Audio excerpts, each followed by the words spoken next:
संत तुकाराम महाराजांच्या पालखी सोहळ्यातील मानाच्या पहिल्या अश्वाचं गोल रिंगण इंदापूर तालुक्यातल्या बेलवाडी इथं भक्तिमय वातावरणात मोठ्या उत्साहात संपन्न झालं।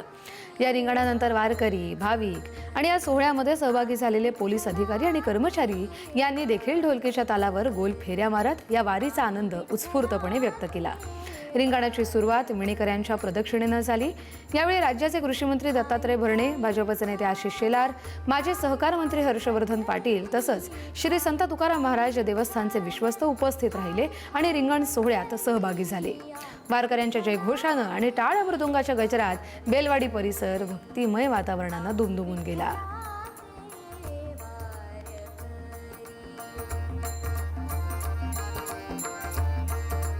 इंदापूर तालुक्यातील बेलवाडी या गावात पार पडत आहे। आपण पाहू शकता की या मैदानावर मानाच्या पहिल्या रिंगणाची सुरुवात काही क्षणात राज्याचे कृषी मंत्री दत्तात्रय या ठिकाणी दाखल झाल्याचे आपल्याला पाहायला भेटत आहे। तर या ठिकाणी संपूर्ण वारकरी मंडळी या ठिकाणी दाखल झाल्याचे आपल्याला पाहायला मिळत आहे। तर काही क्षणात या ठिकाणी मानाचे पहिले रिंगण पुणे जिल्ह्यातील हे पार पडत आहे। तर या ठिकाणी वारकरी मंडळी हे संपूर्ण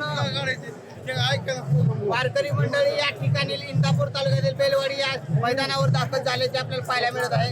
इंदापूरहून विशाल भोंग, पुढारी न्यूज। माझ्यासोबत जगद्गुरू संत तुकाराम महाराज संस्थानचे अध्यक्ष जालिंदरजी मोरे आहेत। माऊली, रिंगण म्हणजे नेमकं काय?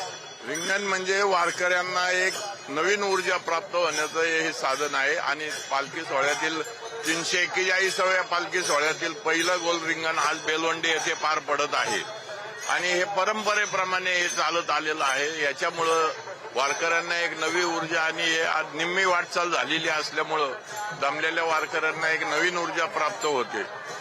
आणि ह्या बाकी रिंगणाचं महत्व नेमकं काय? रामकृष्ण हरी। भाग गेला शीन गेला अवघा झाला आनंदू।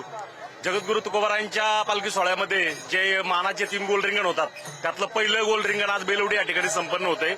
रिंगणाचं महत्व असं आहे, मी तुम्हाला एक खेळाच्या भाषेत समजून सांगतो। ज्यावेळेस एखादा उपक्रम, एखादं कार्य आपण नित्यनियमाने रोज रोज करतो तर त्याच्यामध्ये एक थोडासा बोरिंगपणा येत असतो। ज्यावेळेस पंढरपूरकडे आम्ही मार्गस्थ होतो त्यावेळेस बेलवडीपर्यंत आमचा साधारण निम्मा प्रवास झालेला असतो आणि रोजचं चालणं, एक थकवा आणि एक प्रकारचं एक रोज रोज तीच क्रिया करून वारकरी आमचा हे झालेला असतो। त्यामुळे ज्यावेळेस मानाचं गोल रिंगण होतं या ठिकाणी पारंपरिक खेळ खेळले जातात। या ठिकाणी अश्वाचं रिंगण होतं, फुगड्या खेळल्या जातात, मनोरे उभे केले जातात।